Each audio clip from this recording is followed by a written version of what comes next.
কাজে এত অভিজ্ঞতা অর্জন করার পরে যদি আমাদের না ডাকে তার মানে তো তাই যে বুড়ো হয়েছি, ভুলে গেছি, অভিনয় করতে পারি না, এই জন্যই বোধহয় ডাকে না।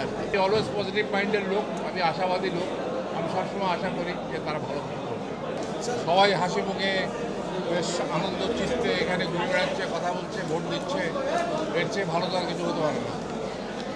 সবচেয়ে বড় কথা আমার যেটা মনে হয় যে 18 বছর ধরে মানুষ ভোট দিতে পারে নাই, সেটার একটা প্রতিফলন এখানে আছে যে এরকম আনন্দ করে লোকে ভোট দিতে পারছে, তাই না? প্রত্যাশা তো সবসময় থাকে আমাদের যে ভালো কিছু করবে, নতুন কিছু করবে, এবং প্রত্যেকটা নতুন যখন একটা পরিষদ আসে আমরা নতুন কিছু আশা করি। তারা হয়তো সব কিছু পূরণ করতে পারে না, কিছুটা পারে, কিছুটা পারে না। আবার পরবর্তী যারা আসবে তারা সেই বাকিগুলো পূরণ করবে, এই প্রত্যাশাই আমাদের সবসময় থাকে। আমি অলওয়েজ পজিটিভ মাইন্ডের লোক, আমি আশাবাদী লোক। আমি সবসময় আশা করি যে তারা ভালো কিছু করবে।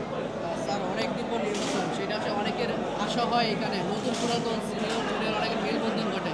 এই বিষয়টা আসলে কেমন লাগে? এইটাই তো সবচেয়ে বড় জিনিস যে পুরনো আর নতুনদের মেলবন্ধন, সবার একসঙ্গে দেখা হয়, কথাবার্তা হয়, মানে অভিজ্ঞতা শেয়ারিং হয় পুরনো আর নতুনের।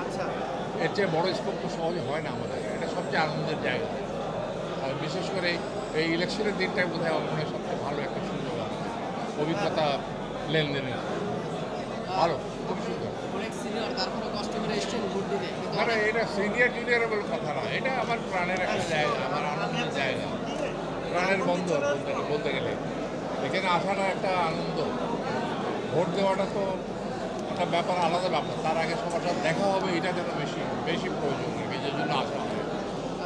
নতুনরা অনেকে যারা আসে না তারা, আমি মনে করি যে তারা অনেক কিছু মিস করছে। এটা তাদের জন্য দুর্ভাগ্য। আমি একটু এর বেশি আর কিছু বলার নেই। আর যার যার নিজস্ব মতামত, নিজস্ব ব্যাপার, সেখানে তো আমাদের জোর করার কিছু নেই। কেউ যদি না আসে সে কিন্তু মিস করবে, এটাই আমি মনে করি। স্যার, আমি আপনার সন্তান দুটো কোনটাকে বেশি স্বাস্থ্যকর করবেন, মানে প্রকৌশলী নাকি অভিনয়? প্রকৌশলী বৃত্তি তো আমি ছেড়ে দিয়েছি অনেক আগে। সার্টিফিকেটটা আছে, বাক্সতে ঢোকানো আছে। ইঞ্জিনিয়ার হিসাবে কাজ করেছি, প্রচুর কাজ করেছি, সারা জীবনই কাজ করেছি, কিন্তু এখন আমি পুরোপুরি শিল্পী। এই ব্যাপারে কোনো সন্দেহ নেই। স্যার, আপনি একটা আক্ষেপ প্রকাশ করেছিলেন যে আপনাদের আসলে ডাকা হয় না এখন অভিনয়। আক্ষেপ প্রকাশ করে বলেছিলেন যে অভিনয়টাই নাকি ভুলে গেছেন। হ্যাঁ, আমার তো তাই মনে হয় যে আমি কোথাও ওইটা পারি না বোধহয় এখন। তা নাহলে কেন লাগবে না? কাজে এত অভিজ্ঞতা অর্জন করার পরে যদি আমাদের না ডাকে তার মানে তো তাই যে বুড়ো হয়েছি, ভুলে গেছি, অভিনয় করতে পারি না, এই জন্যই বোধহয় ডাকে না আর কি। এছাড়া তো আর বলার কিছু নেই। আবার অনেকে ধারণা যে আমি অসুস্থ হয়ে মধ্যে বিচার করে রয়েছি, ভুলে গেছি, সেটাও হয়তো অনেকে ধারণা করে।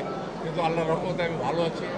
I am working. আমি প্রায় এখন সপ্তাহে একদিন কাজ করছি, একদিন দুদিন করে।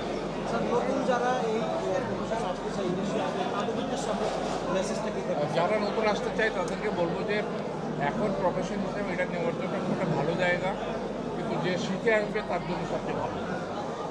মানে একেবারে হঠাৎ করে হুট করে ঢুকে যাবো, এটা বোধ হয় ঠিক না। শিখে এসো। অনেক প্রতিষ্ঠান আছে যেখানে শিক্ষা দেওয়া হয়।